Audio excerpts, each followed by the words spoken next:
Nah, sekarang saya akan menjelaskan mengenai medan listrik di sekitar plat dengan luas tak berhingga.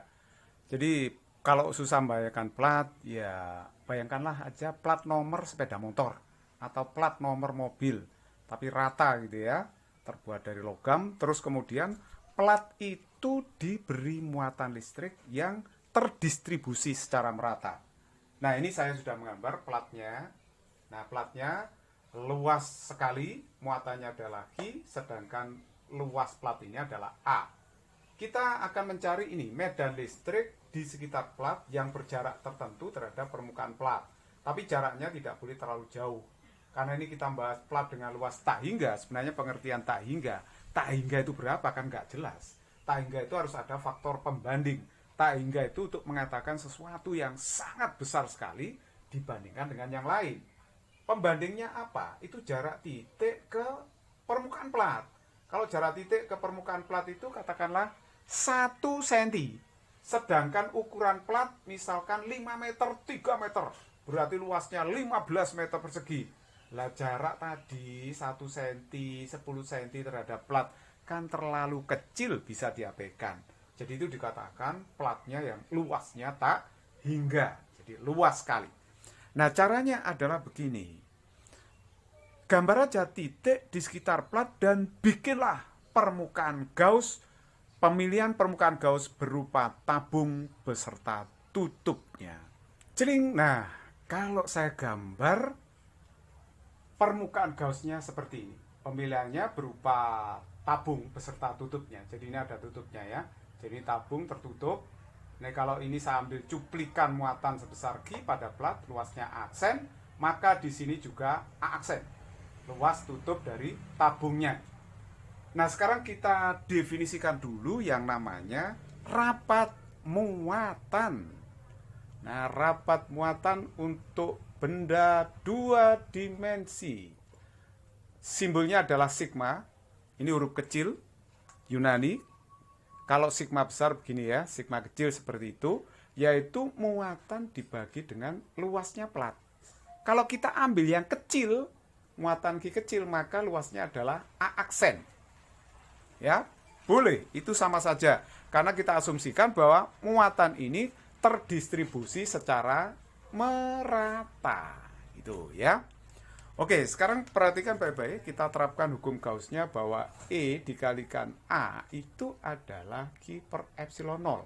Tapi kita ingat bahwa medan listriknya ini akan memancar ke kiri dan ke kanan. Dia akan menembus luasan aksen itu.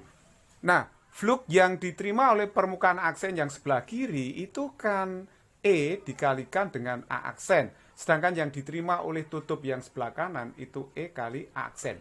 Sedangkan selimut tabungnya tidak mendapatkan flux listrik karena E-nya sejajar dengan permukaan. Nah, terus kemudian Q kecilnya biarkan aja per epsilon 0. Berarti ini kan 2EA aksen sama dengan Q per epsilon 0. Akhirnya E-nya didapatkan Q per 2 epsilon 0 A aksen. Sehingga ingat, Q per aksen tidak lain adalah rapat muatan listrik. Akhirnya kita dapatkan sigma per 2 epsilon 0. Inilah medan listrik di sekitar plat yang luasnya tak hingga. Nah, saya beri keterangan dulu.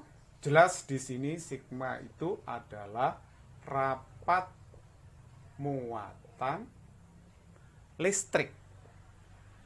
Satuannya adalah coulomb per meter kuadrat.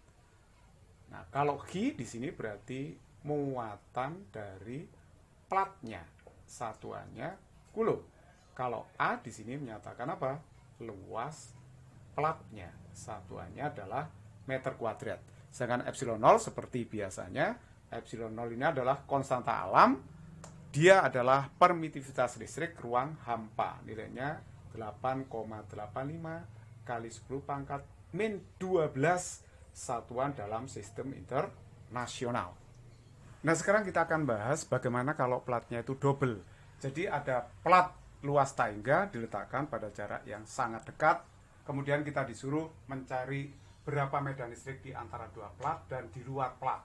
Jadi ini sudah ada titik R, ST, S di antara dua plat, R di kiri plat, sedangkan T itu di sebelah kanan plat. Anggap aja ini plat yang pertama, ini plat yang kedua, tapi luasnya sama ya, muatannya sama, cuma diberi muatan yang tidak sejenis. Ini plus Q, yang itu min Q.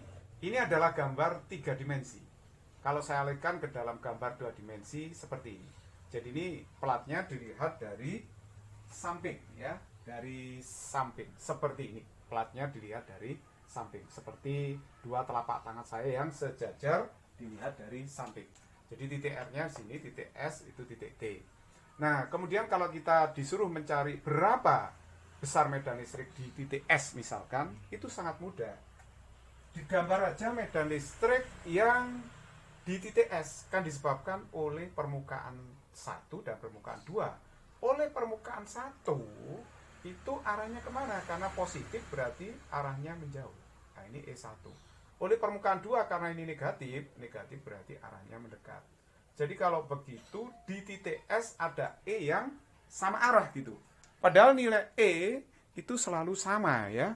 Jadi E1 itu sama dengan E2 yaitu sigma per 2 epsilon 0. Jadi kalau begitu di titik S itu E-nya harus dijumlahkan karena vektornya sama arah. Berarti kan sigma per 2 epsilon 0 ditambah sigma per 2 epsilon 0.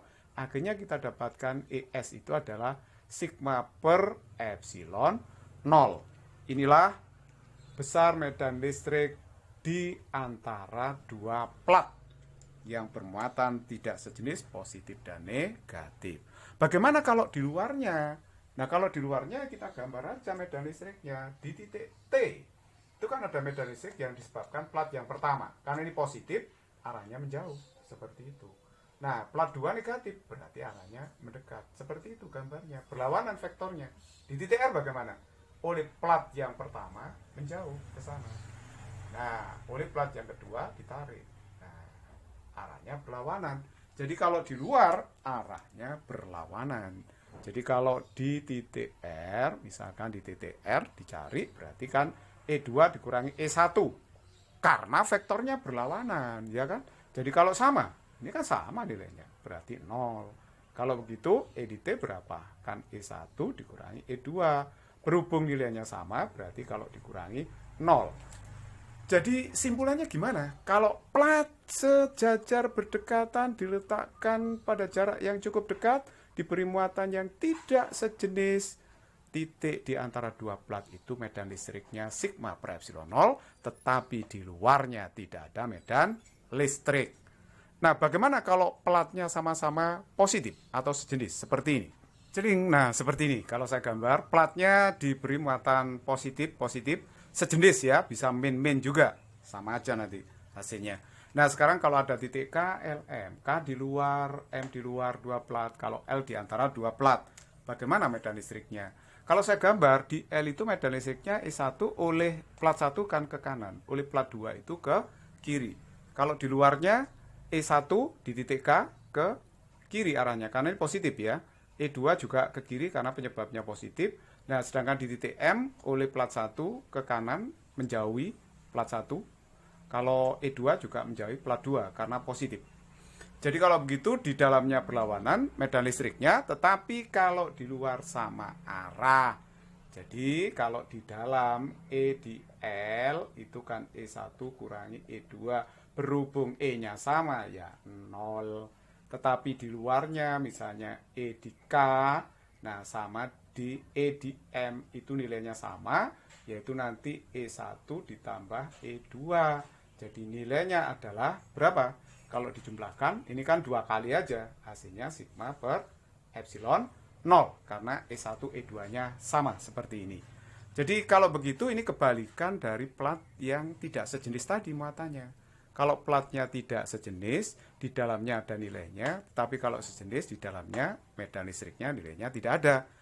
Nah, tapi di luarnya ada. Jadi kebalikan dari plat yang tidak sejenis. It's very easy problem. Physics is very easy and fun.